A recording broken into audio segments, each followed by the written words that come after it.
তো হ্যালো বন্ধুরা, তো এই রেড নোটিসের টিজারটা তখন দেখেছিলাম আর কি। এটাও রিভিউটা করা হয়নি সময় মতো করে। তো রেড নোটিসের যে টিজারটা দেখলাম, অসাধারণ লাগছে দেখে, একদম পুরো ধামাকা একদম। এখানে রককে দারুণ লাগছে এবং রেনল্ডস তাদের দারুণ লাগছে একদম দেখে। এবার যেভাবে আর কি চলছে আর কি, দারুণ একদম। এখানে আমরা দেখতে পাচ্ছি এফবিআই টপ প্রোফাইলার জনসন এবং তার সঙ্গে দুই ক্রিমিনাল, গ্যাল গ্যাডট এবং রেনল্ডস, একদম দুই ক্রিমিনাল যেভাবে আর কি চলছে আর কি, কিভাবে ধরতে পারছে কি পারছে না। এবং প্রথম থেকে যেভাবে অ্যাকশন সিনগুলো চলছে আর কি, দারুণ একদম। বিশেষ করে আমার সবচেয়ে ভালো লাগলো এখানে একজন ক্রিমিনাল এখানে যাকে একজন থিপ এখানে একজন রাখা হয়েছে, সে হলো একজন মহিলা।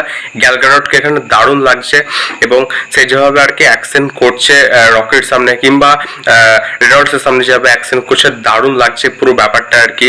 এবং সে যেভাবে তার ইন্টারাকশন চলছে বা তার যেভাবে ডায়লগ ডেলিভারি রয়েছে, তার স্কিন অফ প্রেজেন্স একদম পুরো ম্যাগনাম ওপাস লাগছে, পুরোটা দেখে দারুণ লাগছে দেখে।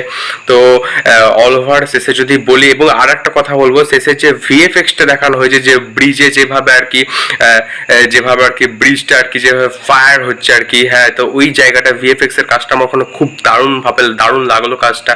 তো দেখা যাক অল ওভার। এটা 12ই নভেম্বর নেটফ্লিক্সে রিলিজ হচ্ছে। তো আই হোপ এটা খুব ভালো হবে একটা। খুব এক্সাইটেড আমি রেড নোটিস দেখার জন্য। তো তোমরা যারা যারা রেড নোটিস দেখেছো, তোমাদের কেমন লেগেছে অবশ্যই, টিজার যারা যারা দেখেছো কেমন লেগেছে অবশ্যই জানাও তোমরা কমেন্ট বক্সে। এবং রিঅ্যাকশনটি ভালো লাগে চ্যানেলটাকে সাবস্ক্রাইব করে দিও, লাইক করে দিও, শেয়ার করে দিও।